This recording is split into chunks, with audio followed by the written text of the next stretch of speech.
Hi everyone. In this video, we're looking at a hypothesis test that's about a single population proportion. So here's our scenario. Suppose that a regional accrediting organization requires that at least 60% of graduates from workforce programs at a college find employment in their field within 6 months. The college's medical assistant program surveys 85 randomly selected recent graduates and finds that 60 of them were employed within the field within 6 months. Can the program be confident that they meet the requirements with a significance level of 0.03? So we're looking at proportions here rather than measuring something and looking at a mean or even a standard deviation or something like that. We're looking at from among the graduates from these programs, how many or what percentage of them are employed within the field or not. So we have kind of a binomial distribution condition here where each person is either employed or they're not employed, and we can look at the proportion that were employed, or if we wanted to, the proportion that were not employed. And within this sample, so the sample here is the 85 graduates that they surveyed, 60 out of 85 is actually just over 70%. So there does seem to be evidence here that more than 60% of these graduates are employed within the field. However, because this is a sample and not the actual population, it's not all the graduates, we have to be a little bit careful because the sample proportion is not necessarily going to be the same as the population proportion. So the real question here is, does this sample proportion, is this strong enough evidence that we can conclude that the population proportion is in fact at least 60? So step one in this process is to state our hypotheses. Now in the problem I actually said at least 60, but the thing that I'm going to test here is that the proportion of graduates employed in their field after 6 months is more than 60. You could state that the claim is 60% or greater, but hypothesis testing doesn't work very well for claims that include equals. So it will make a little bit more sense to say, all right, we're claiming that the proportion is higher than 60%. Do we have evidence for this or not?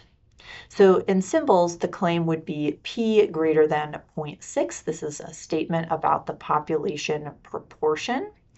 The null hypothesis then would be P equals 0.6, and our alternative hypothesis would be P greater than 0.6.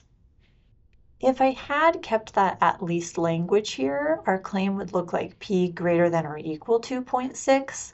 The null hypothesis would stay the same, but the alternative hypothesis for this type of claim would actually be the opposite of the claim itself, because our alternative hypothesis cannot include equals. It has to be an alternative to the equal statement in the null hypothesis.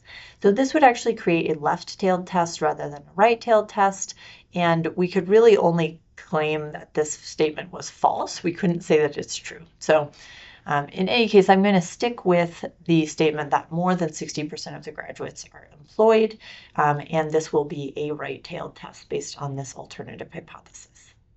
Step 2 of our process is to select the test statistic and what distribution we're using. So this is a claim about a single population proportion. The sampling distribution of sample proportions follows a normal distribution. It technically is a variation on the binomial distribution, but we approximate this with the normal distribution. And this should work as long as there are at least 10 successes and 10 failures. Sometimes you'll see that condition as n times p or n times p hat, and n times 1 minus p hat has to be at least 10. This is the same requirement that we had back in the interval estimates section. In our particular sample, we had 85 total graduates, 60 of them were employed, so the number of successes is more than 10, and the remainder would be 15, so we have more than 10 quote-unquote failures here as well, 10 of each category. So that's our normal distribution is the sampling distribution, and the test statistic we'd use would look like this. So this should, again, be a little bit familiar from some of the formulas we've seen in past sections. We have here the sample proportion p hat minus p0. This is representing a population proportion, but specifically the population proportion under the assumption of the null hypothesis. So our null hypothesis was p equals 0.6. That 0.6 value would be our p0 value. And then in the denominator here, we have the square root of p0 times 1 minus p0 over n. This formula should look a little bit familiar. This is the standard error formula for the sampling distribution of sample proportions, where we're taking that population proportion to be the one from the null hypothesis. If I compare this test statistic formula to the test statistic formula from claims about a single mean, we can see some parallels here. So we have both of them start with the sample value, sample proportion in our case, or sample mean in the mean case. The next is minus the population value. In this case, this is the population proportion, but in the mean case, it was the population mean. And then in the denominator of each of these fractions is a calculation that represents the standard error. So the standard error for our proportions had that square root of p times 1 minus p over n. The standard error in our means was s over root n, which was an approximation for sigma over root n. So we can kind of see the parallels between these different Step 3 in our process is to choose a significance level. In this case, we're not choosing anything. The significance level was given in our problem to be 0.03. This is kind of a non-standard significance level, but this would represent a 3% chance of a type 1 error, or essentially we're using 3% as the guideline for how small our p-value has to be before we can conclude that there's sort of a significant difference or that there's evidence for our claim. Right, step 4 is to collect the sample data and then calculate the p-value. So our sample was the 85 students. The sample proportion would be 60 out of 85, or we could state this as 60 successes, or x equals 60 within that sample. So that's our sample data.